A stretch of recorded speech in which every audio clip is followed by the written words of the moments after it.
I don't think women really realize how much they identify themselves through their own breasts, and that when they're changed, it's just not something we talk about or think about.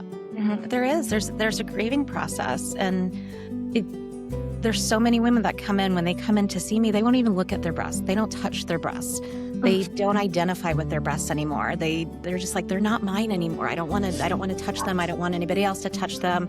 They don't want to give hugs. They don't want to carry their kids. It blows my mind that women still come to me and say, I had no idea that there was physical therapy for breasts. I tell everybody, I'm here to help the surgeons. I'm here to help the plastic surgeons and make your breasts look good and feel like breasts again. But it's such a valuable tool to patients, and something that's so intimate, to be able to feel like a woman again and to reconnect with your breasts. The worst things that we can do for our breasts is just to ignore ourselves, to not pay attention to ourselves. We as women are so used to taking care of everybody else that it is hard for us to take a step back and take care of ourselves first. And I'm constantly reminding women, you are no good to anybody else unless you're taking care of yourself. We have to make that a priority. Welcome to Ovary-Acting, your ecosystem for all things women, where we take your health and wellness seriously, but ourselves not so much. I'm your host, Dr. Jennifer Ashby, acupuncturist, clinician, researcher, and mother, and a very proud postmenopausal woman. And I am here to tell you that today we're going to talk about breasts, boobs, chichis, tatas. When I was thinking about the first episodes that I wanted for Overreacting, there were two topics that came to me that I thought we absolutely needed to discuss. The first one is boobs, and the second is vaginas. I thought, what is more quintessential to being a female than your boobs or your vaginas? So today, I'm very excited to have Dr. Hidelisa Manibusan, physical therapist, and so much more.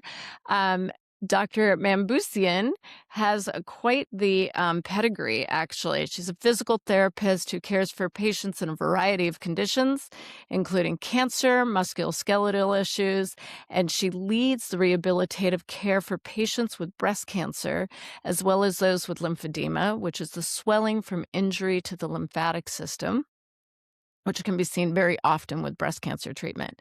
She assists in triaging patients with active lymphedema and teaching people about the condition itself. She enjoys helping patients return to their daily lives, as well as educating providers on her areas of expertise with the goal of building collaborative relationships across specialties.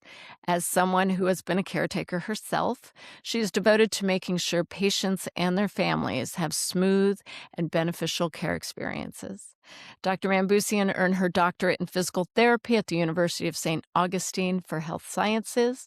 She also has an executive Master of Business Administration degree from Auburn University.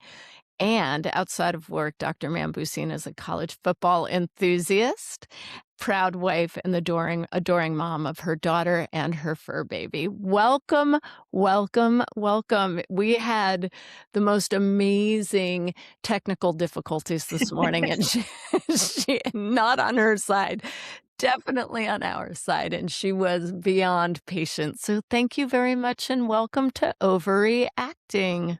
Thank you so much. I'm so honored to be here and so excited to do this. Any words that we can get out, any knowledge that we can get out is always exciting.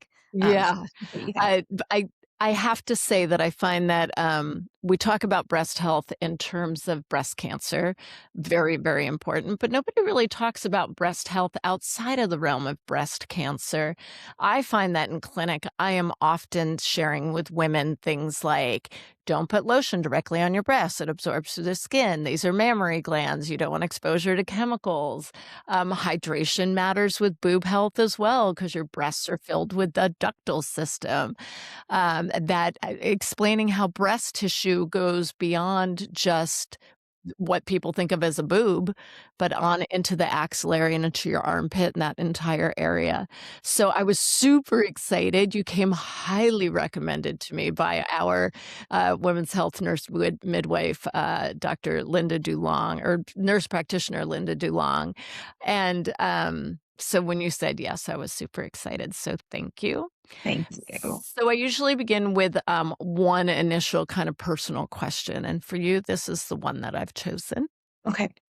What is the hill you will absolutely die on when it comes to breast health? And who have you had to fight for it? Being a physical therapist, and you could probably ask any of my colleagues on this, is just how important rehabilitation is after breast surgery. Um, it blows my mind that women still come to me and say, I had no idea that there was physical therapy for breasts. Um, I tell everybody, I'm here to help the surgeons. I'm here to help the plastic surgeons and make your breasts look good and feel like breasts again. Um, you know, it, it's such a valuable tool to patients and something that's so intimate to be able to feel like a woman again and to reconnect with your breasts because that's a part of who you are and the grieving process that happens through cancer and through surgeries and through radiation. um, so many women identify with their breasts and not even necessarily realize it until something traumatic happens to them. Exactly. Yeah. So the amount of women that are so grateful that we get to help them and reconnect with themselves is extraordinary. And I've been doing this almost exclusively at UCSF. I've been there for 14 and a half years. So I'd say at least the past 12 years. The amount of women that I've had come through has been extraordinary. And the amount of relationships that I've kept on going even since patients have been discharged has been really amazing to me. It's just so important and something that's just not offered often and not well known. Yeah, I I can actually, I can attest to the incredible work, that this does to people after any type of breast augmentation or surgery, and the fact that it's not mandatory is almost criminal in my book. It is true, I don't think women really realize how much they identify themselves through their own breasts, and that when they're changed, it's just not something we talk about or think about, and when they're changed beyond it being a choice, like an enhancement or reduction, it is really emotionally and spiritually devastating, to have such an enormous part of your identity changed not because you chose to. And even sometimes when you've chosen to. I have people that have had breast reductions that were shocked at, although that they were excited about having the weight gone, that it Right. really changed the way that they looked at themselves. And there's adjustment periods, huh? There is. There's a grieving process, and it, there's so many women that come in when they come in to see me. They won't even look at their breasts. They don't touch their breasts. They don't identify with their breasts anymore. They're just like they're not mine anymore. I don't want to. I don't want to touch them. I don't want anybody else to touch them. They don't want to give hugs. They don't want to carry their kids. Um, and again, as women, that's so much of what we do. Um, that for that to stop is just devastating, and it affects your daily life and how you feel about yourself and how you feel about yourself as a woman, to not be able to do those things that were so natural and so normal before. Whether it's with children, whether it's with their partner and letting their partner touch their breast, so much of that disappears and is so hard to get back. That I try to promote these patients to also see a therapist as we're going through this process because there's just so much. And what I do and what physical therapy does is just a small piece of regaining that ownership of your Right. body and your health as a woman. Absolutely, such a really good point. We kinda jumped in right in the middle, but I love it actually. I think that breasts as an identifying factor of just being a woman is not actually something that's really discussed beyond objectification or as mammary glands feeding. We don't really talk about the identity of a woman as being, what our breasts are, right? Large breast, full breast women, small breasted women, athletes, and what they have to go through having maybe larger breasts. It's really interesting, including those that choose to have their breasts removed, right? Um, not for identity reasons and not and not the pain of having breasts when you don't want to identify with breasts. There's so many psychological factors that go along with boobs. What are all the names you can come up with for boobs? Oh, this is funny that I'm actually thinking as we're talking about this, one of my patients, and this is a shameless plug for her, but she wrote a book, Tits Up, and it goes through exactly what you just asked me. What are the different names for boobs? Breasts, tits, um, they're all the different names. And she kind of opted in this book, just tits. This is what she calls them. Um, but it's funny, I've actually have gone through this. I have a 3-year-old, and we're at the point where we're needing to identify body parts. And if I say breasts or boobs, my husband's like, "Oh my gosh, don't say that. We don't." And I'm like, "What are we supposed to call them? What is she going to call them?" She has to be okay with her body, as she grows and as we identify them. Um, you know, melons, watermelons, cantaloupe. I think I chose something cantaloupes the other day, and with the little emojis. But all kinds of different slang. The ladies, the twins, sisters, are just some of them. And it's funny because with what I do, I'll have some patients who say, I have to remember that they're sisters and not twins. Uh, Heard cousins as opposed to twins. Yeah, like sometimes they're just cousins. But yeah, like there's a whole bunch of like almost caricature like descriptors as well, huh? Mhm. And different ways that different cultures identify with their breasts. Some cultures this is very much a part of child rearing and feeding and nurturing. There's this whole sexual component to that. When that happened and what culture that happened, and you know the use of bras and whether or not we use bras and how comfortable we are with that, and who it was a man that designed a bra, right? um We'll have to get into that. I didn't know that. I have some broad questions at the end here for you. so it's, again, identifying with what is it that we identify with our breasts in the different cultures and where we stand, and how comfortable you are with that. And different cultures, identify with different things. For some, it's no big deal. We have African tribes where women are walking around topless, and there's no shame in that. But you walk down the street here, and even in San Francisco, where we regularly see people walking around without clothes, there's still some shame to the breast, and they have to be covered. And even when women are breastfeeding, again, depending on the culture and depending where you are, how shameful it is for the breast to be exposed when you are providing life to a child. Um, So full and so rich. I have so many things to ask and so many things to say.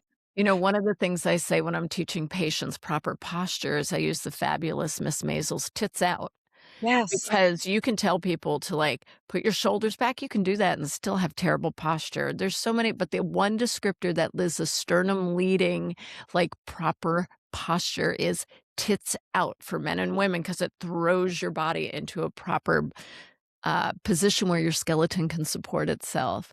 Absolutely. I find it fascinating that in order for breasts to be acceptable, in some, I guess it's social media, the most important thing to be covered is the nipple. Right. What I mean, that I'm sorry. That's a little that's men like neon light like showing us their infantile, what is it? And oh god, now I can't say the word. Infantilizing, I can't speak.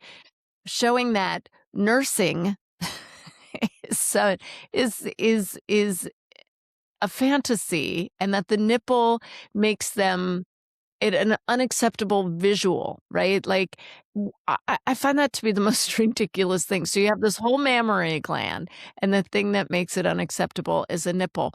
Do you have any insight into, like, the history of that, or why the nipple would be the thing that needs to be covered?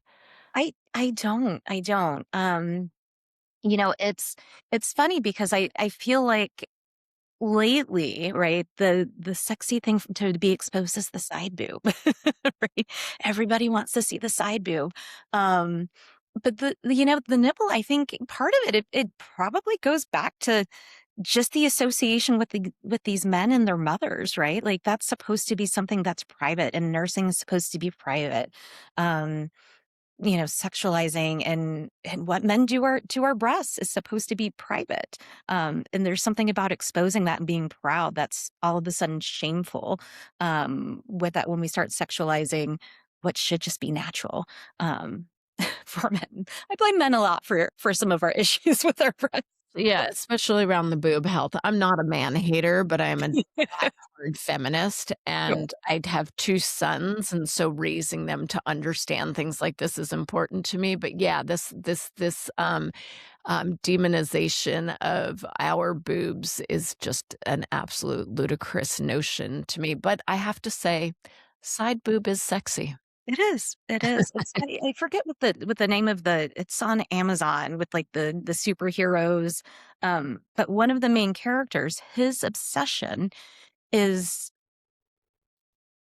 is sucking on the teat. He wants to get the milk. He wants exposure to the nipple. And like there's so many inserts on this show of in reference to the fact that he wants to go back to that mother figure, and there's shame in sexualizing the mother figure and putting those women on a pedestal. So I imagine there's probably something along those same realms of why all of a sudden our nipples are so private and they should be covered and they shouldn't be Mhm. exposed. I don't believe that it started with women either, for sure. No, no, I don't think so. Puri puritanical men. So I wanna get into some, specific points that I think that we can really use your I could talk about pop culture and history and boobs with you forever, I feel like. And maybe we will just do an entire episode on, like, the history of, like, attitudes toward boobs. But today I wanna give our listeners really some practical ideas, notions, feedbacks, things that they can do at home, talk about bras and posture. So, do you mind if we jump into some of those questions? Yeah. Great. So, I wanted to ask you, since your specialty is physical therapy, especially, what role does posture play in breast health? Are there postural corrections that you can tell our listeners that you would recommend? Yeah, posture is so important. I describe it as kind of our starting point for our body to run efficiently. There's lots of research that talks about if we correct posture, does that in itself decrease impairments? And not necessarily so. Sometimes overcorrecting can actually cause more problems than leaving the posture as be. Um, but just the idea of opening up the neck and opening up the chest and opening up the shoulders, it it kind of gives you a lead into our muscles being able to move efficiently, for our joints to be able to move efficiently, for our breasts to be in a better position and a little bit supported versus this rounded position. Our chest muscles, our pec muscles are such strong muscles. And as soon as we start going into that forward rounded posture, it pulls everything in. So it's not unusual for patients, large breasted women, to have complaints about neck pain, upper back pain, shoulder impingement. So opening up the chest, opening up the shoulders, really utilizing all of these muscles that we don't use like we used to. We spend so much time on the computer. We spend so much time hunched over in these forward flex positions. It inevitably puts us here. So opening up the chest, opening up the shoulders, opening up the neck, that posture is just so important to give us a good, strong foundation. Um, and what that correct posture should be looks a little bit different on everybody, depending on what your body type is. What is your body weight? Where's your pelvis? I mean, you could take your stereotypical Latina or African American woman who tends to have an exaggerated lordosis. And I say exaggerated very loosely. Will you explain lordosis just for our Sure. So listeners? lordosis would be the natural curve in your lower back. Um, and again, I'm just on stereotypical body types, right? We have an exaggerated or increased curve that accentuates the booty. One of the dominant and loved things about African American women and Latino women, they tend to have, but it accentuates the bum and accentuates the butt. And so, for those particular women, as we start working on the core and pelvis position, it's going to affect what the posture is doing. But if we try to overcorrect that, you can actually cause more lower back pain. We're putting the body in a position that it doesn't naturally want to be in, as compared to a woman who maybe has a little bit of a flatter spine and she doesn't necessarily have those accentuated curves or those accentuated lordoses, right? So to come in and try to drastically change that may actually cause more problems than solving them. So trying to find a balance of where somebody is and what kind of just opens them up a little bit and puts them in a slightly better position where all of a sudden all these muscles don't necessarily have to work so hard. They're not overworking, they're working efficiently. So that kind of begs the question for me, like, how much do boobs weigh? And when you're making these corrections around, whether it's for someone who's had surgery, and I would love for you to get into like what surgery does in terms of mobility with the muscles and stuff. Okay, so I'll ask this in order. Boobs can be really, they can weigh a lot, right? And that forward, what does that forward pull do on women? Women will often try to hide their boobs, so that does that rounding protection motion. We are in, because East Asian medicine, is my shtick. That is the most yin part of kind of the exterior body, and we often protect it. We go into a protection stance, so that also affects our posture. But also when we're in that kind of forward roll, like breast protective posture, it affects our lymphatic system as well. Lymphatic system. So let's talk about the weight of boobs, what that does to your thoracic spine, and what all that does to like lymphatic flow, and why it matters that our lymphatic system flows freely. Sure. So the weight of the breast obviously depends on the size of the breast. Um, I had a woman come in the other day, and prior to her breast reduction, she was a 36 double J. Um, and she probably was still a full CD by the time I saw her, but she said she had 10 pounds removed of breast tissue from her chest, which is just blows my mind as compared to somebody who's, maybe an A small B. We're probably looking at maybe a couple of pounds. But even that small amount of weight makes a big difference, particularly if we are asymmetric.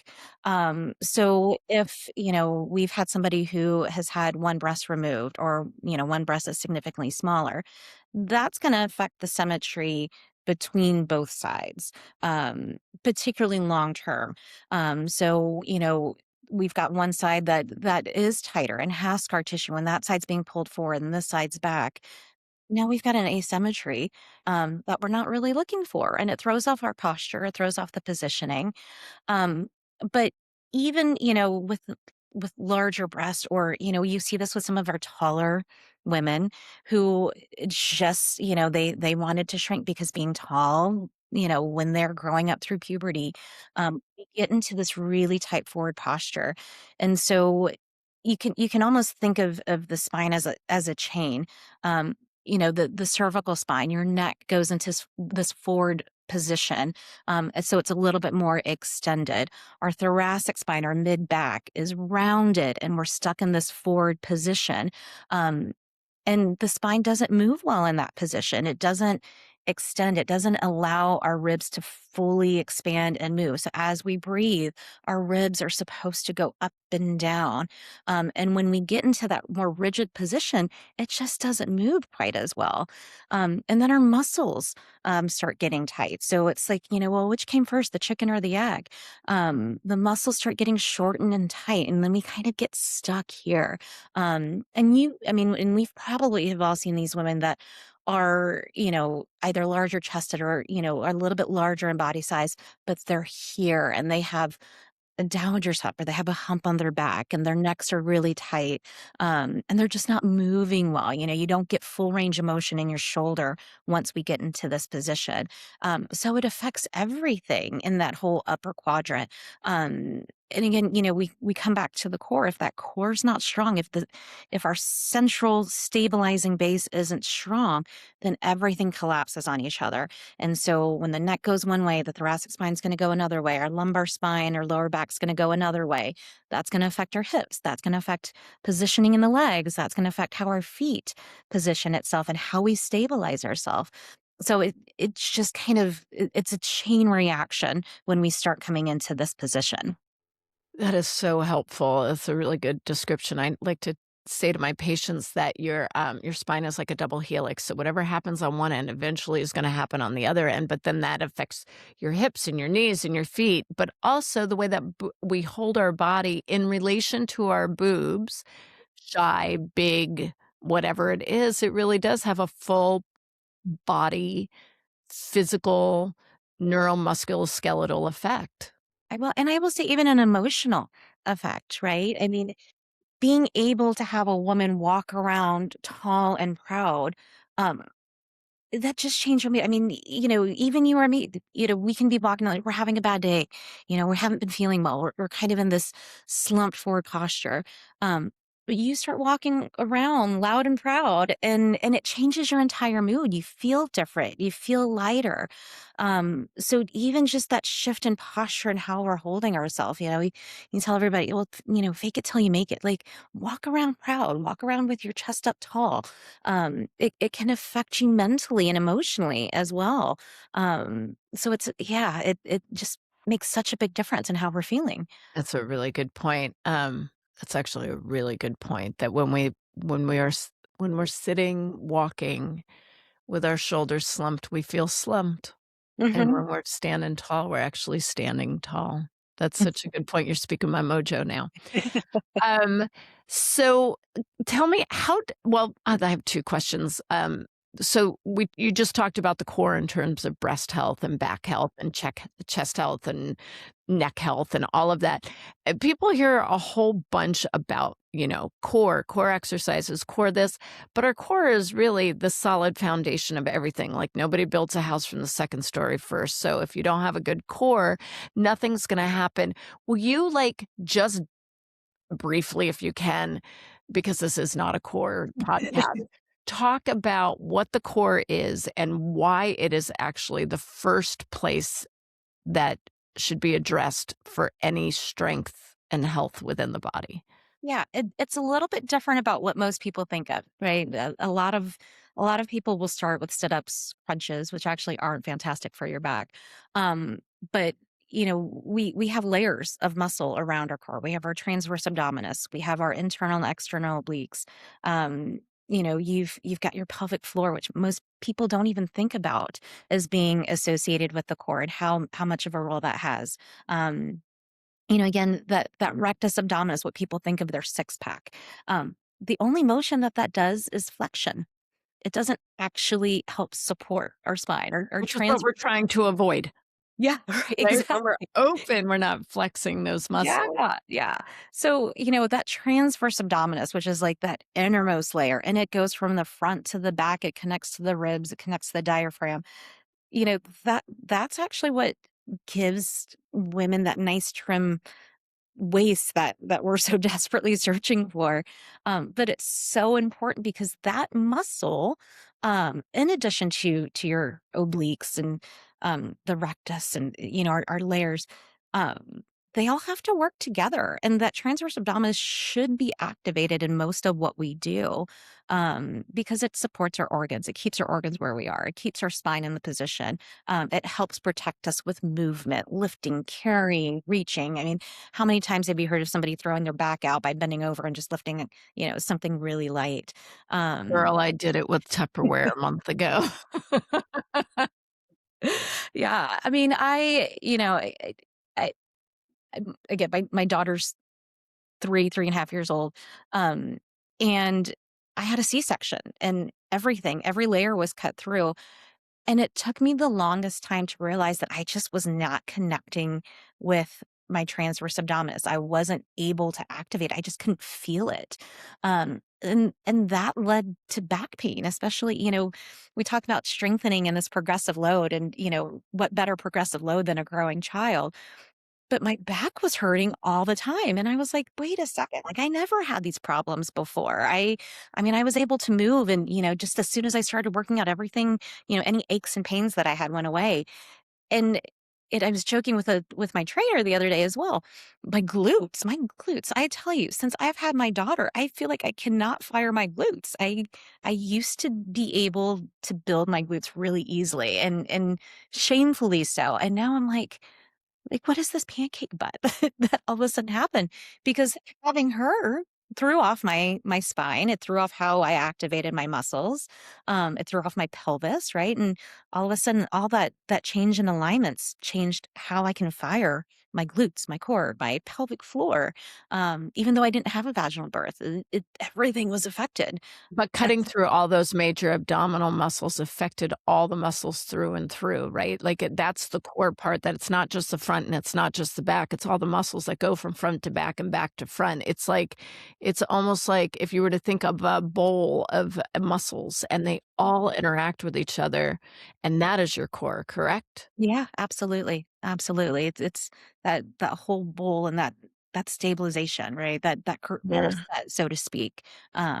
Which is why, when people have back pain, the back brace, it feels good, because it's doing what your core is not supposed to be doing. But then we start relying on an external source for that support. We do that too long, and all of a sudden our muscles really aren't working. And it's really hard to find that connection, and particularly for women who never really had a good mind body connection. That's the hardest thing to teach is that body awareness. And so we want that activation. We want to teach them how to find their body, how to reconnect to their body, is so important. And even just breathing, diaphragmatic breathing is Yeah. one big way to reconnect, right? Whether we're stressed, whether we're exercising, whatever it is, when we're trying to activate that core and to kind of calm the system down. Absolutely. You bring up some really good points. I love to lead a room of like 2 or 300 people through diaphragmatic breathing. The Mhm. minute I feel the energy like go down in the room, I go, "Hey guys, let's do 3 deep diaphragmatic breaths." And it changes a room instantaneously. But that's a talk for another time. Will you explain to us, since we're talking about movement and connection, our lymphatic system, which is a really important part of our entire mechanism that not only detoxifies our body by filtering out things that go through the blood and our tissue, but also helps to transport nutrients throughout our body and oxygen. So please, can you talk about lymphatic health, breast health, and let the listeners know if there's any type of lymphatic, maybe self-drainage techniques that they can do at home to help improve not just their overall health, but breast health specifically? Sure. So our lymphatic system runs with our circulatory system. It runs with our arteries and veins. Um, the interesting thing with our lymphatic system is that it does have one-way valves, and it has its own smooth muscle, particularly within the deeper layers of our lymphatics. The deepest lymphatic trunk actually runs through our diaphragm, which is why breathing and deep breathing plays such a huge role in how well our lymphatic system's moving. So the fluid that goes through our lymphatic system's a little bit different from our arteries and veins, but some of that fluid is derived from our blood. But it's very honey-like and thick in consistency, and it moves very slowly at like 10 to 12 beats per minute. So, it again, it has its own kind of pulse rate, which is why that diaphragmatic breathing and kind of slowing our system down can really, really help regulate it. Um, so yeah, it runs all the way through the body, but we have areas that have clusters of lymph nodes. So we have clusters behind essentially our necks and our ears. We have them in our armpits. We have them in our groin areas. But you may have a lymph node kind of randomly at different places, but those are mainly where the clusters are. And this is why it's so important, why we pay so much attention to our lymphatic system when a patient is having lymph nodes removed, whether in their groin area, say they have a uterine cancer or prostate cancer or breast cancer, where we have lymph nodes here, head and neck cancer. They remove an extraordinary amount of lymph nodes from the neck. But that affects how well our system is moving. I tell everybody it's like if you live in San Francisco, I-80, it's like shutting down I-80 with 2 or 3 exits. We still have the same amount of cars going down the freeway, but we just don't have as many avenues for the cars to filter out. Our lymphatic system. So, we still produce about 2 liters of lymph fluid per day, and that doesn't change when we have lymph nodes removed. But via surgery, via radiation, via trauma, injury, different factors that can affect the lymphatic system. Again, it shuts down that efficiency of the lymphatic system. We don't always truly know to what extent the lymphatic system can be damaged or what it's damaged when we do radiation with the lymph node, because everybody has a different number of lymph nodes in those areas. But it's really important because in addition with the good factors, it also, it helps to drain our body. Essentially, it helps to remove some of the larger cells that our arteries and our veins can't factor. So a good lymphatic drainage, a good lymphatic massage, you're probably going to notice you have to pee afterwards because it just gets everything moving, and gets it moving through, our pancreas, through our bladder, through our kidneys. Um, but we want to keep that good, healthy lymphatic system and keep things moving. But because of that smooth muscle, it also will learn how to adapt over time. And I think that's something that people don't take into account. Again, with that smooth muscle, training your lymphatic system is much like training your body for a marathon. You wouldn't go out and run a marathon tomorrow without any training. I mean, your entire body would light up. We'd be inflamed. We'd have injuries, tendinitises, whatnot. Your lymphatic system will work in that same way. So, after injury, after surgery, after radiation, if we overload the system too fast, then that's when we're a little bit more subjected to lymphedema, to our system just not functioning as well. Um, so we want to start returning to everything, but a little bit more slowly. I have a 50-50 rule where, I tell everybody, go back to 50% of where you were. Progress at 50% as quickly as you would have. Allow your body to adapt to what your body is functioning at right now. But also, we want to train it to be able to handle everyday load and more. So that way, when we're done, when rehab, your body can do everything and more compared to what it did before, because now it's trained. We've made our body more efficient. So, what would we do? What could you recommend that could be done for those who maybe have not been through surgery or recently had injury where they could keep their lymphatic system healthy with the focus of breast health? Is it hydration? Are there particular massages? Are there Hydration. links online that you suggest to people? Yeah.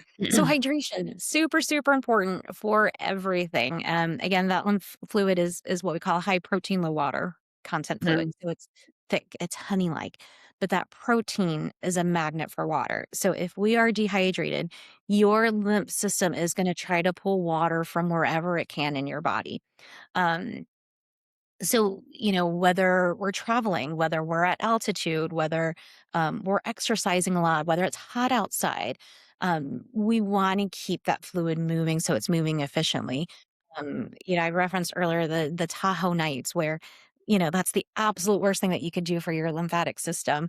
Getting into a hot tub after you've been skiing all day and dehydrating and having a bottle of wine and, Yeah. uh, it's everything that your lymphatic system doesn't want.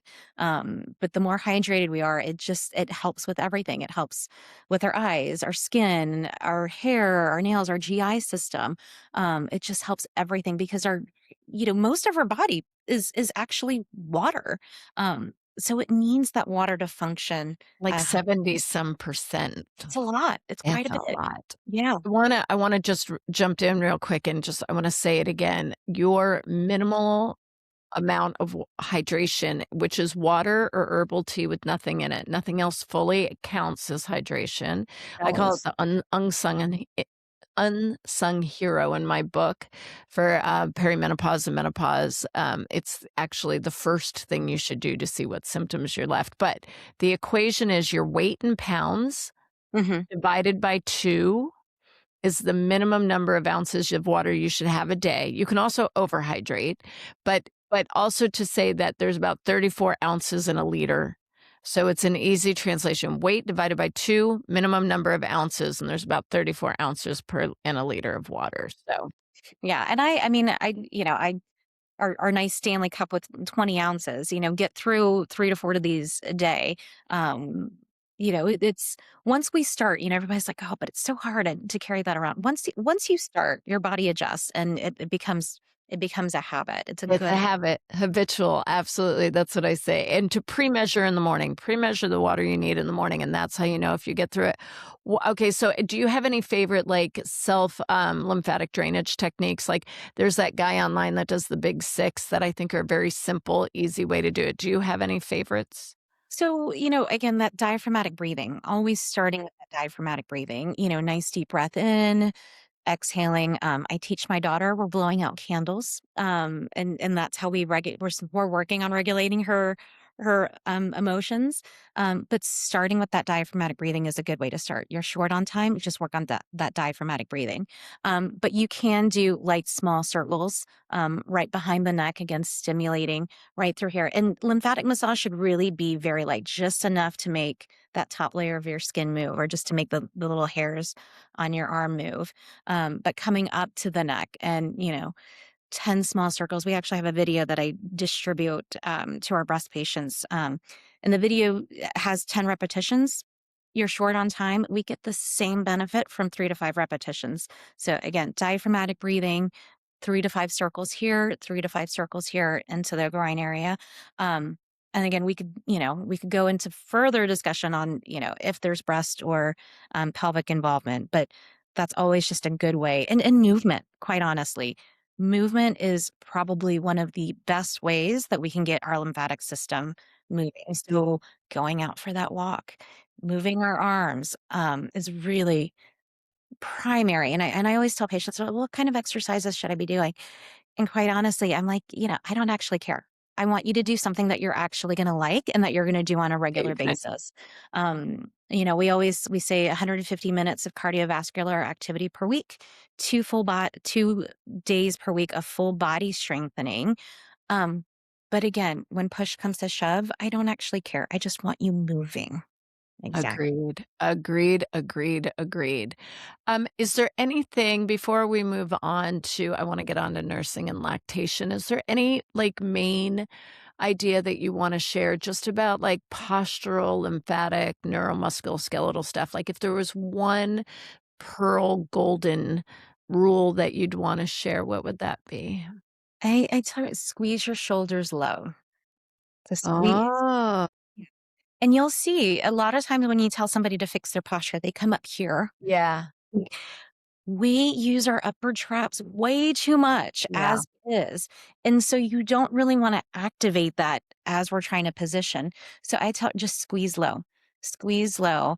You don't have to squeeze at 100%, but just that 50% squeezing low, holding it there. As soon as you find yourself here again, squeeze low. And you feel, even when we're doing it here, by doing that, you actually activate your core at the same point, because we all of a sudden come up. And Everybody listening is totally doing this right now. I'm absolutely. doing this right Should now, be, and you just should be doing it throughout suggesting the day. bagels, yeah. But that is my pearl. If there's any one thing that you remember that I tell you, is to squeeze low, Please and love, that will put thank you in better alignment for everything. I wanna, transition into nursing and lactation and breast health right now. What are the most common musculoskeletal issues that arise from breastfeeding, and how would you as a physical therapist address them? Sure. Again, coming back to our posture, lots of neck pain, neck tightness. We get shoulder impingement, upper back pain, because nursing and holding, again, we're kind of holding in this forward round position, particularly when we're only nursing from one side. So trying to go from side to side, again, as much as your breasts allow if you're breastfeeding, but even if you're not breastfeeding, but being able to switch and hold. Um, I tell patients, try to make it as passive as you possibly can. Use the support that you have around you. Use the pillows, the boppy pillows, the armrests. Allow your body to take that weight off because again, the baby's going to be growing. They're going to be moving, and that's no different from having breasts and just pulling that forward. Um, so, again, kind of opening it up, making it a passive, trying to be as upright as possible, with that switching between sides is going to be important. I find that, the most important thing that I tell women breastfeeding is that if they can have elbow support to create that passivity, then they're not actually engaging the traps and that breast so much so that they get into that terrible, like, upper body, like, I'm dying here, or Yes. holding the weight of the baby. Mhm. There's so much support out there. Bolster your pillows, that's what I say. Yeah. I distinctly remember, especially during the middle of the night, and I'd get so mad at my husband every time he moved this pillow, but I had a habit of feeding her, right to left. But I had a pillow that rested on my armrest of our chair because that would keep me upright and keep me from rolling forward. Otherwise, I would be all scrunched up. Um, throughout the day. And you could feel it. You could feel the differences and just how I was moving throughout the day. Cause we're just, you're there for, gosh, what sometimes feels like forever if the baby's, not feeding or not latching.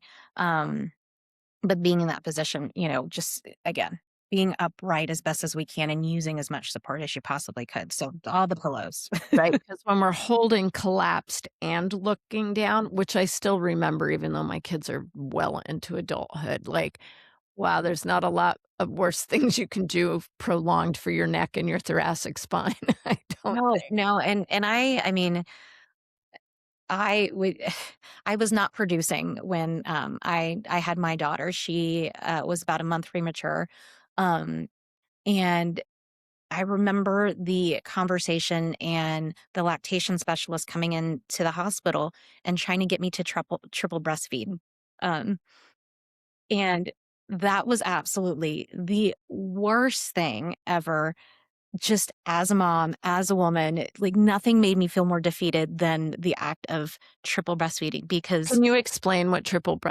breastfeeding is for So, the triple breastfeeding, you try to get the baby to nurse, and once that's done, then I remember distinctly you get the line and the nipple, and I clearly have tuned some of this out because it was so traumatic. Um I don't need you to re-traumatize yourself, I'm sorry. Yeah. But I remember this whole setup of like, trying to essentially trick the baby into to drinking. And so, we had the line that I had to set up and tape on and get the So the baby. line, for people that don't know, actually provides, nutrition to the child while it's near the breast, so it thinks that it's getting milk from the boob. Yes, which is still just as uncomfortable. And then after all of that, trying to pump. So, I mean, gosh, they would say, well, you have to do this 8 to 10 times a day. It took me 45 minutes to be able to go through all of that, and sometimes upwards of an hour. That is the entire time that I'm spending with my baby at home. My husband went back to work after 2 weeks, so I'm at home by myself trying to do this with her. It was traumatizing, and I felt like the biggest failure because there was so much pressure to breastfeed and to get her that breast milk. And I mean, th that put me into postpartum depression because I just felt like I felt like a failure as a mother that I wasn't producing, and when I did produce, I wasn't producing very much, and she wasn't getting enough nutrients, and I couldn't tell how much nutrients she was getting. And I finally saw my OB, my outpatient OB, and she was like, "You're fine. You are fine. Your mental health is so important. And if this is affecting you that much, just stop. Your baby's gotten enough breast milk at this point. You can keep trying to do what you can, but it is okay to let that go." And the second I did, my mental health vastly, vastly improved. Good. I'm glad you met with her. I had a 4th degree tear with my first child. Yes. And so my breastfeeding was a little bit different in that I could not move. So I couldn't actually take her off the boob if I was home My by gosh. myself. And Wow. so by the time I could move, when she was off my body, she could not handle it because Oh, she'd never really been off the boob unless she was sleeping and fell off the boob. It's so interesting. We all have these stories, Mhm. and we're isolated in these silos when we're going through them. And it's such an unnatural way to be. We should not be isolated going through this. I once, many years ago now, we did a study at Stanford University, working on depression in pregnant women and postpartum. And I was an assessor for the study for a few years, which was a wonderful study. We were published in the New York Times. It was incredible. But spending 3 years listening to women's stories about isolation and pregnancy and postpartum, it really made me wanna write a book just about the conversations I had in treatment rooms with women. Breastfeeding is a really interesting part of our culture. I have a breastfeeding I have a lactation specialist who just finished her 4th tour in Gaza. Uh, Wow. yes, teaching women how to breastfeed, because if you don't breastfeed, your baby perishes because there's no formula, right? There's no supply chain. Anyway, so she'll be coming to talk to us too. Um, so I have a question. Mhm. So, how can a new mother prevent or treat blocked ducts and mastitis using your physical therapy techniques? Or that any women listening that can teach their daughters, granddaughters, nieces, fairy god nieces, whatever, about how to prevent mastitis and blocked ducts. Massage, vibration, really does wonders for the breast, stimulating, trying to get those ducts moving, trying to get them unclogged. Um, How do they they do that?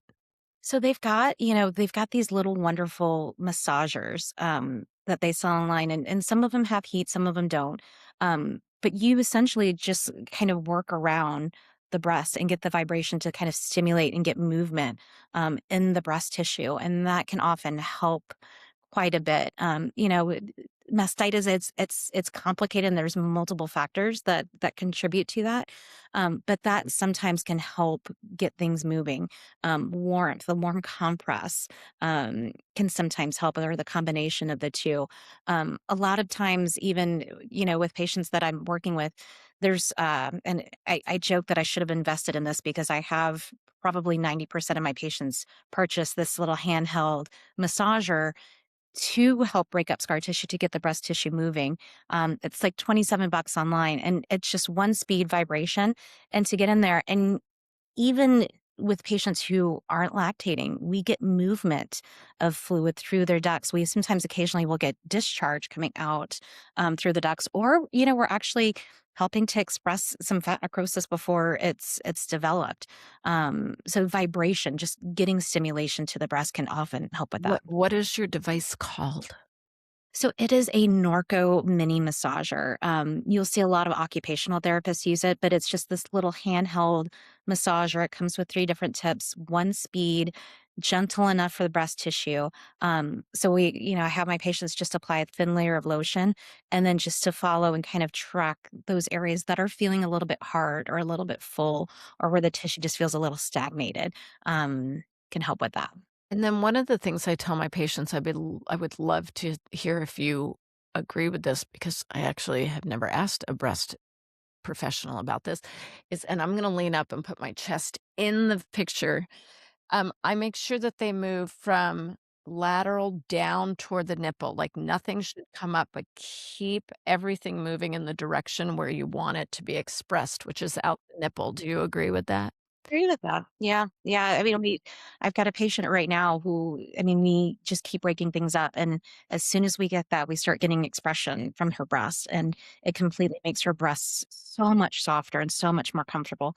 And a lot of times that discomfort in the breast isn't coming from one thing in particular, but just the swelling and the fullness and the lack of fluid movement in the breast, can make that uncomfortable, and make the breast painful. So anything that you can do to get that fluid moving, and again, in our breast tissue in our body, we have multiple layers of tissue. And in between those fascial layers, we have ground substance that's water, that's, cells, that's everything that that keeps our body nice and lubricated and moving. And when those layers start sticking together, then we get a lack of movement. We get the lack of movement of the fluid. And you almost kind of feel it. I tell her it kind of feels like modeling clay when the fluid's not moving. And sometimes you'll even see the pores in your skin. And so getting that moving and getting that self drainage, working on the diaphragmatic breathing. Sometimes compression can help if there's not a lot of inflammation. It's just more um, fluid buildup. Sometimes that will help get things moving. Um, Movement, exercise, right? We want Hydration, hydration, hydration. You cannot produce breast milk abundantly as a dehydrated person. Where do you think that fluid comes from? Mhm. Absolutely, Mhm. absolutely, and it's like, we've gotta watch our caffeine intake, we've gotta watch our alcohol intake, we've gotta watch some of those things that naturally dehydrate our bodies and be more mindful of what we're doing. Salt intake, right? Too much salt's not gonna be good for us. So, I tell my patients hydration, eating as cleanly as possible, really everything in moderation. So, Can we yeah. talk about that? Can we Sure. talk about, like, what drinks might not be healthy for breast tissue and what foods might not be healthy for breast tissue and also lactation? Yes. So caffeine, as I sit here drinking my Philz coffee, 1 cup a day, 2 cups a day are really kind of at max what we recommend. But you'll talk to women who have 5 to 6 cups of coffee a day. Um, your I'd be body. like a chipmunk on crack, man, Oh if I yeah, if I drank absolutely that much awful. coffee. I don't drink coffee at all. Just sleep. I mean, I have a cup of coffee after 2 o'clock and I can't sleep that night. Um, so caffeine, anything with caffeine, whether it's coffee, energy drinks, I hear she'll be like, well, how about black tea? Well, black tea's got quite a bit of caffeine as well. So we want to go more green tea or start going, half and half or going decaf if you're really like wanting the taste of the coffee. Wine, I know we're in San Francisco in the Bay Area and we love our wine. But too much alcohol is not great for our hydration. It And also does it affect breast tissue? Does alcohol have a negative a breast effect Yeah, on breast tissue? there's a high correlation with alcohol intake and breast health and breast cancer. So it's a lot of my patients have stopped drinking completely, or they're down to maybe a glass or two of wine a week. Um, but it can, yeah, it's particularly with the risk of breast cancer, and again, dehydration, that's always a big factor. Um, too many preservatives, too much salt in the diet, again, can dehydrate the body. Spicy foods, particularly when we're eating out, and the spices themselves are not bad, but it's when we put them in combination with the sodium, with the preservatives, everything that's there to make the food super, super tasty, right? When we go out and about. Saturated fats, we want to try to go more non-saturated. There's a little bit of controversy back and forth that talks about like soy, um, and again, in moderation.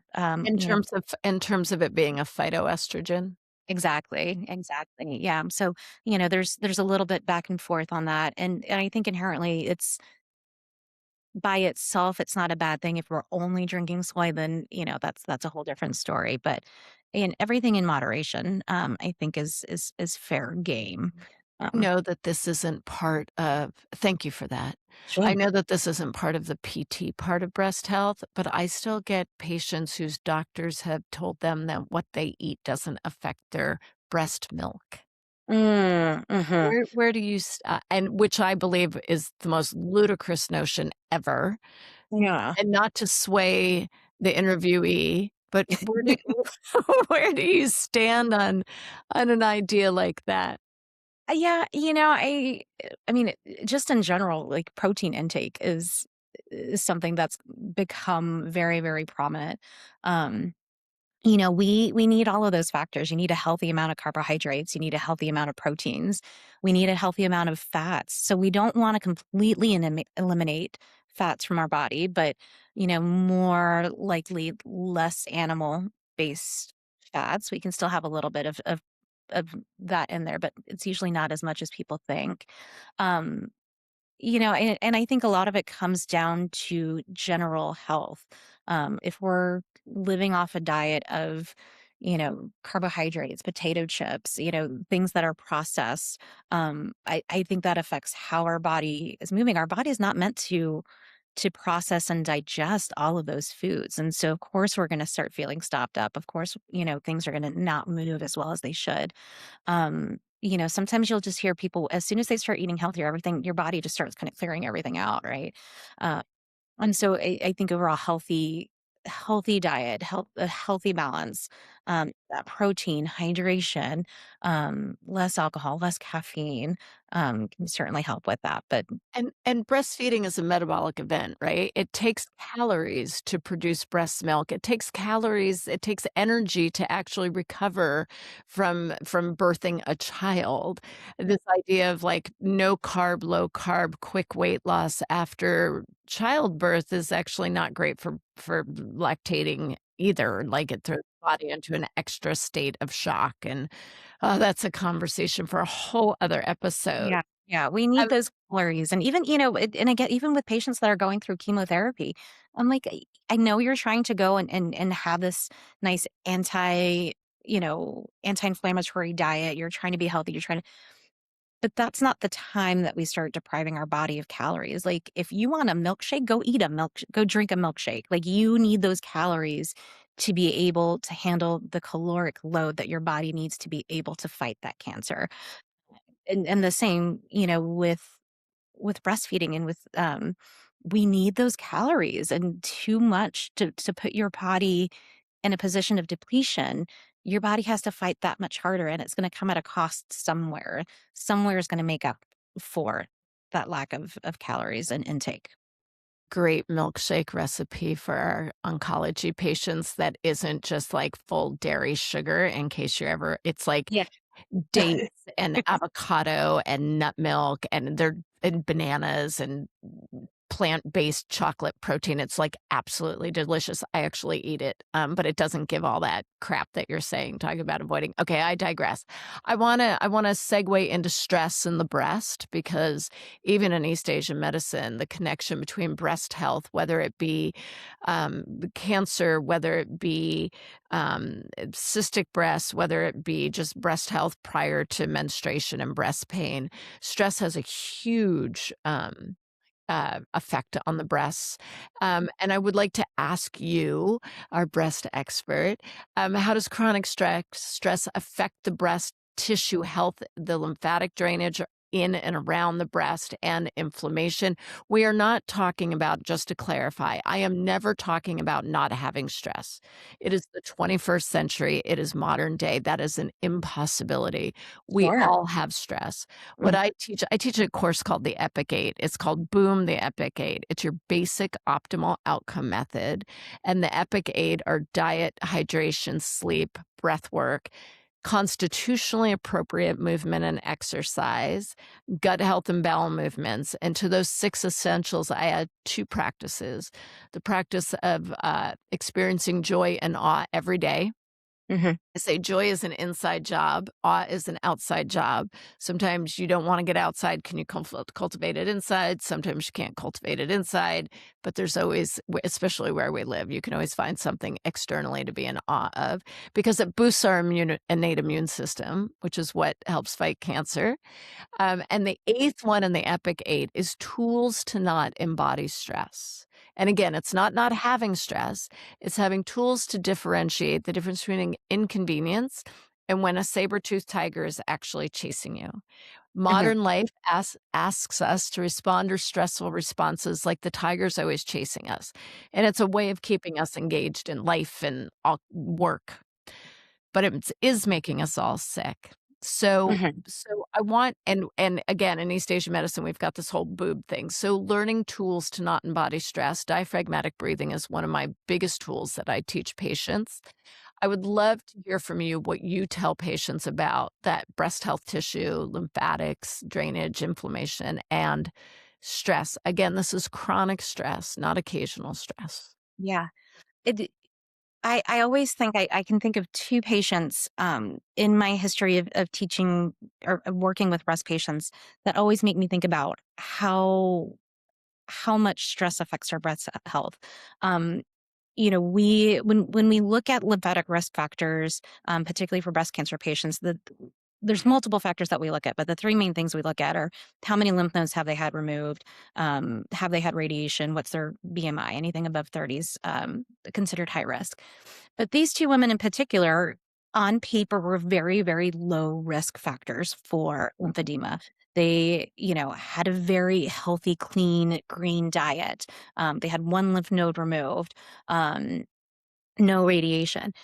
But these two women, every single time we would have a flare in the breast, or the breast would essentially swell, um, was when they had major life factors happening.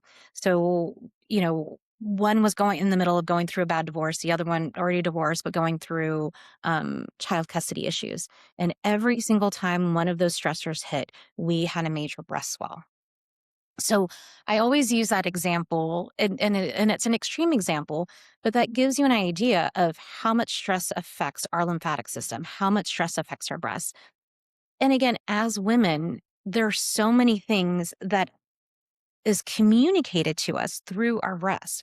Hormonal changes, right? Like if the hormones change, we notice changes in our breasts, nipple sensitivity, breast tenderness. Our breast alert us to a lot. Changes in the breast will, you know, tell us, okay, we might have cancer. We might need to get this examined. Um, but breast health in itself and stress, inflammatory properties, the hormones, we talk about chronic stress.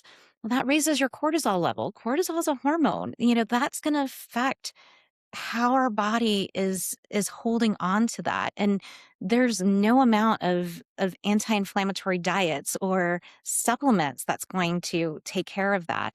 um and it's funny when we mentioned stress, and I always told my breast patients, like, we need to figure out a way to manage stress. And that's very odd for me to tell a patient who is going through cancer treatment and is managing all of their life factors that you need to manage your stress. But I tell them, what I really want you to do is to figure out, when's the last time that you did something joyful for yourself? When's the last time that you did something that you really loved?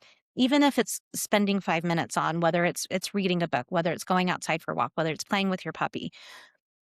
We want to try to do something at each point in the day that brings us joy, that kind of recenters our being.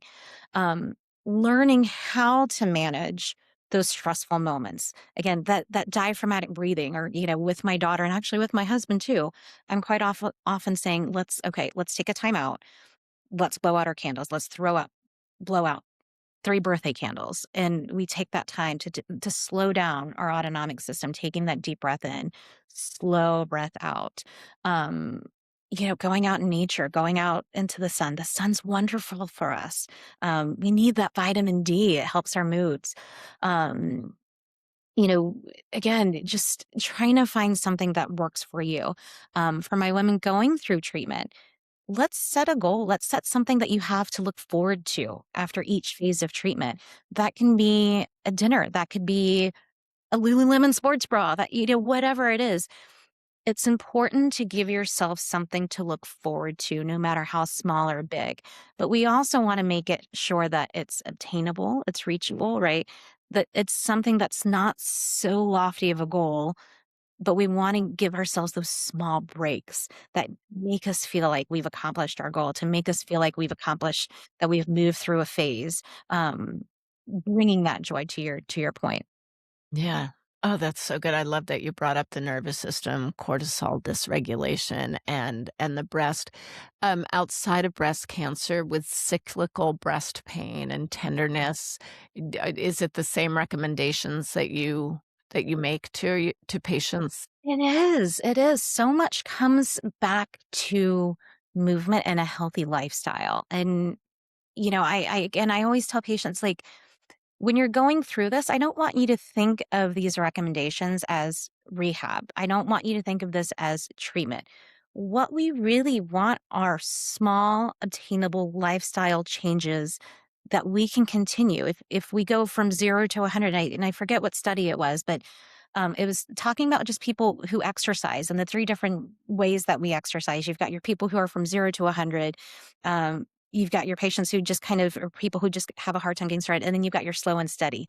And the slow and steady ones are the ones who are going to be more apt to stay with the program and stick with the problem longer. Or 0 to 100, they try everything and they build everything, but it's not sustainable because they're not changes that we can continue to do. So making everything small and measurable as we start to build those goals. I love it. So can you name 3 mind body practices that you would recommend for breast health? I think you just mentioned them, but like, can we put them in a list of like the 3 top? And then could you just say the 3 top things that you think are dangerous or detrimental for breast health? Just as we, and then we're going to talk about bras. Sure. So the three top things for breast health: movement, exercise, hydration, diet. You know, very, very easy things for us to obtain that sometimes feel like they're unobtainable.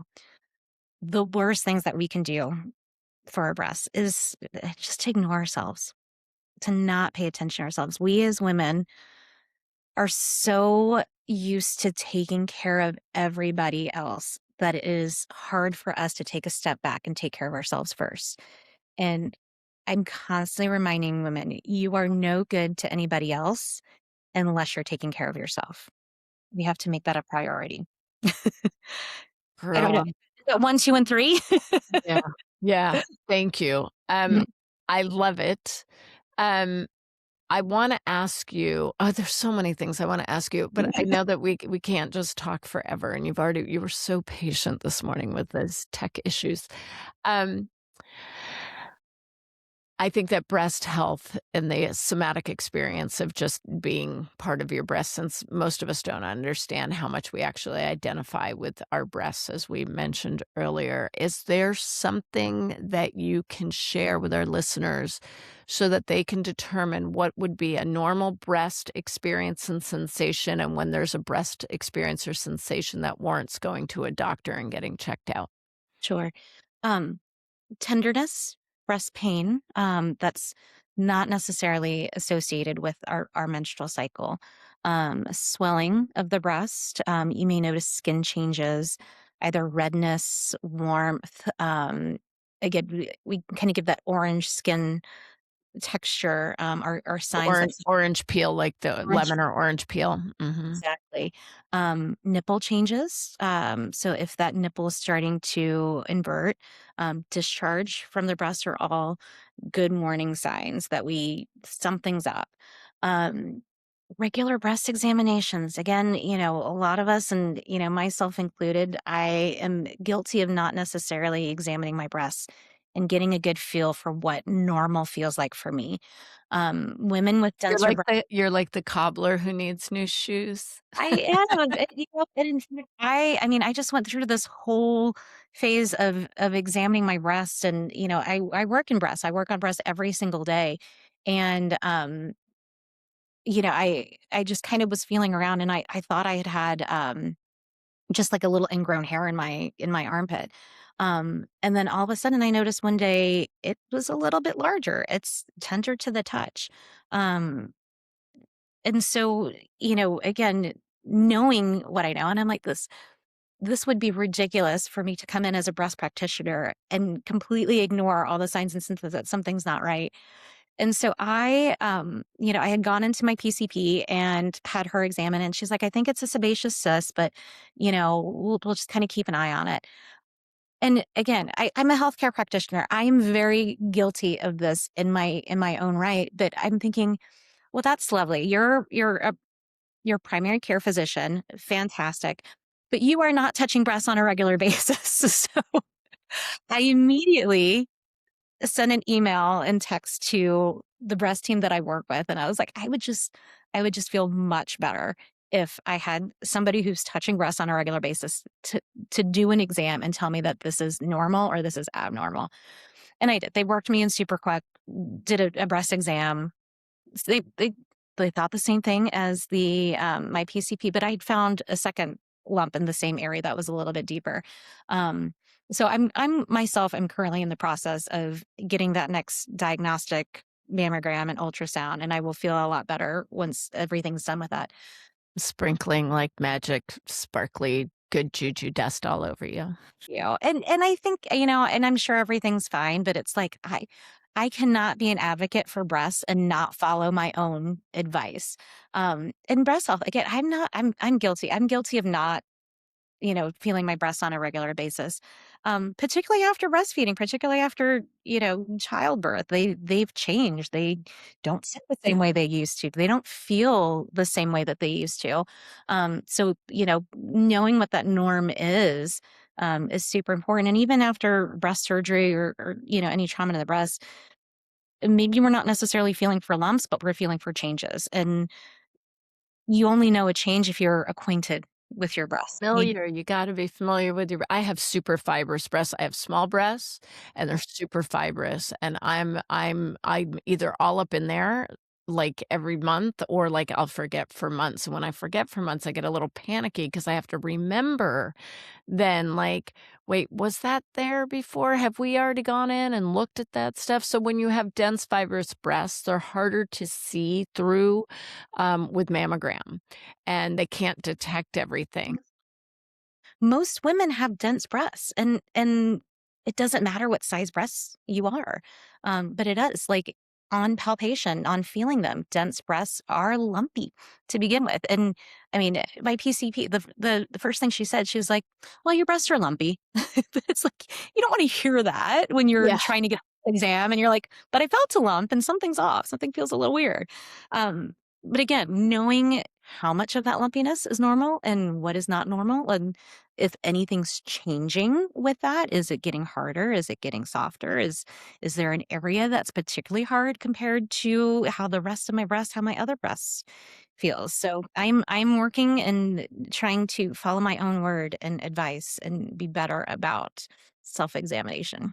Good, and thank you for all that. Thanks for exposing that and being vulnerable too. I think that that's what I want this podcast to be all about, and not just information dissemination, but that we're women and we're all in this together. And honestly, that's the way I practice. I mean, I joke sometimes and, and I come home sometimes and I'm like, gosh, I think I gave my patients TMI today. But I'm asking them to be very vulnerable with me. They are laying on a table topless for 45 minutes with me as I'm touching a very private, intimate part of their body. And I'm asking them to trust me. And so I often just approach my practice like we're girlfriends hanging out. Like let's talk about life. Let me get to know you. Let me let you in a little bit. Um, because you're not going to trust me if I'm here, right? Like if I'm not approachable, why on earth are you going to trust me and allow me into your life and into your body? I call it bringing humanism back into medicine, and it doesn't matter what they ask me to speak about at UCSF. I will always, especially if they're med students, I always bring it back to humanism in medicine. We were not meant to have this dissociative experience with the people caring for us. Barefoot doctors did not do that. The family physician knew everything about everybody's stuff. This is a much more modern movement. And I get that there's really clear ethical reasons behind that. But what I really wish would have been taught is that the ethical part of being human, that there are ways of communicating and relating to the people that you're caring for that doesn't require the gap. And I think the gap has not always benefited the pursuit of Western medicine, but that also is another episode. I want to ask you about bra fitting considerations for everybody. What does that matter from a musculoskeletal point of view? And what should women be looking at and pursuing when trying to get bras? Like with my small breasts, I don't need an underwire bra. That is the most ridiculous. Actually, and I have one on right now, ironically, but I don't need underwire. Why do they make little boob bras with underwires anyway?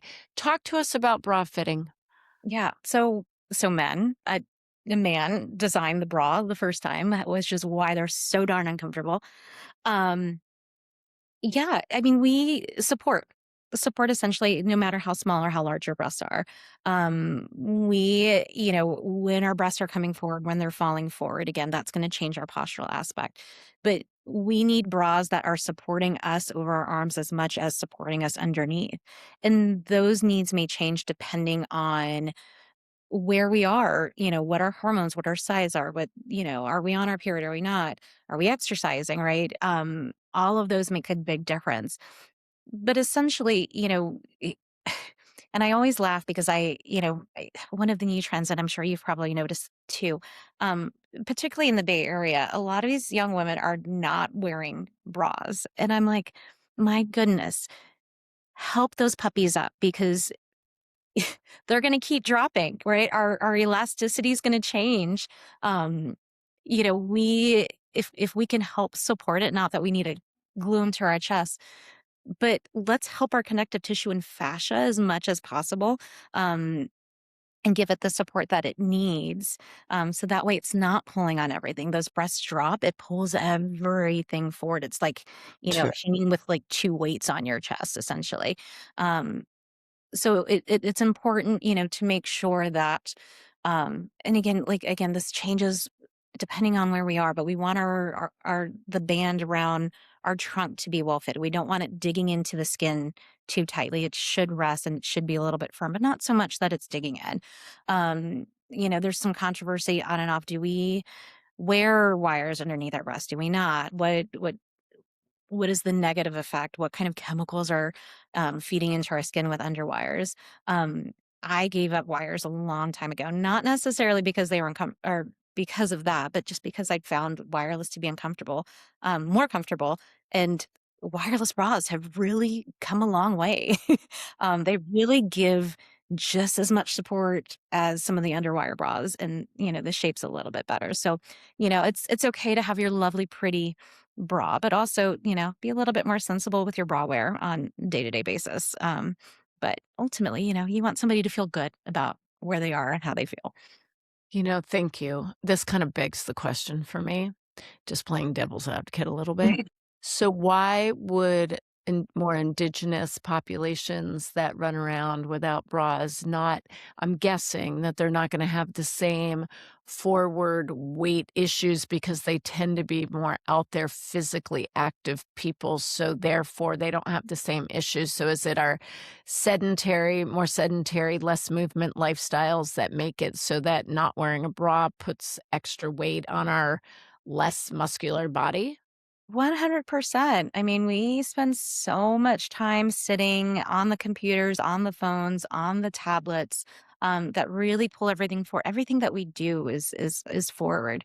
With a lot of these indigenous cultures, again, they're very active. They tend to be healthier in body weight, healthier in BMI, and quite honestly, their breasts are not viewed as sexual. It is view as a normal part of your existence and very human and a part of womanhood and childbirth and child rearing. So the way they carry them is just normal. There's not. Yeah, yeah. I mean, and we've seen the pictures, right? The breasts may be saggy, but there's nobody who's judging them on how those breasts are because those breasts serve a purpose. It's not sexual. It's for nutrition. It's for food. It's for, you know, they view them very differently. And again, those women are walking around loud and proud. They don't have anybody who's judging them. So they've got that posture. They've got that stance. So we've got a lot to learn. Yeah, as well. So helpful. Last question. Is there anything that you wished I had asked that you'd like to share with the Ovary-Acting podcast listeners? Gosh, we've covered so much So and I feel like there's much. so much more to cover. Um, but it's just, I think it's so important. And I really appreciate you doing this because it's just, let's make let's make women comfortable having this conversation about their breasts, about their bodies, especially as we're changing. I mean, gosh, I was telling somebody the other day, I just turned 45 and being a woman in my 40s is so different from being a woman in my 30s, in my 20s. And I am appreciating my body and who I am as a woman so much more in my 40s, despite my 3-year-old and lack of sleep. But there's something like I take care of my skin better now. I'm more aware of my diet and my exercise and my sleep. Oh my gosh, my sleep is so important and again, important with breast health. If I don't get a good night's sleep, everything is wrecked. So I appreciate you bringing awareness to this, but I do. Sleep hygiene, so important. Please make it a priority. Make movement a priority, no matter how small or how large. We don't have to strive to be these influencers that are 20 something years old and working out 5 days a week because we just don't have time to do that, nor the band to do that. But doing what you can and giving yourself grace. And as women, we need to give ourselves a little bit of flexibility and grace and to be okay with not being okay, to be okay with not being perfect. And there's Because just all effort counts. all effort counts. And I mean, there's just so many. I mean, we see the memes, we see the Instagram post of like what women are expected to do. We're supposed to be working full time and pick up the kids and have a clean house and be a wonderful partner and be a wonderful friend. And it's like, who has time for everything? So give yourself the grace to to feel like you're not at 100% all the time, to be okay with shifting your priorities, depending on where you were. Wise words from a wise woman, Dr. Hidelisa Manibusan. Thank you so much for coming on Ovary-Acting. Thank you for having me. This has been Being a my first like, interviewee. I love it. I love it's it. my first Thank you. podcast.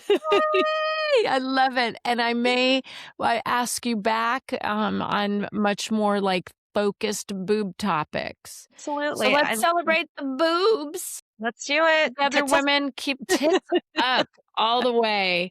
I want There to we thank everyone for joining us on Overreacting today, and a special thank you to Dr. Hidelisa Manibusan. Thank you for all the important work you do at UCSF with breast health, and may you one day please write a book that we can all read and indulge in your wisdom. Thank you. Thank you so much. You're so welcome. Thank you for joining us. We will see you again soon. And I think our next topic is vaginal health. So if you're feeling brave, join us for vaginas.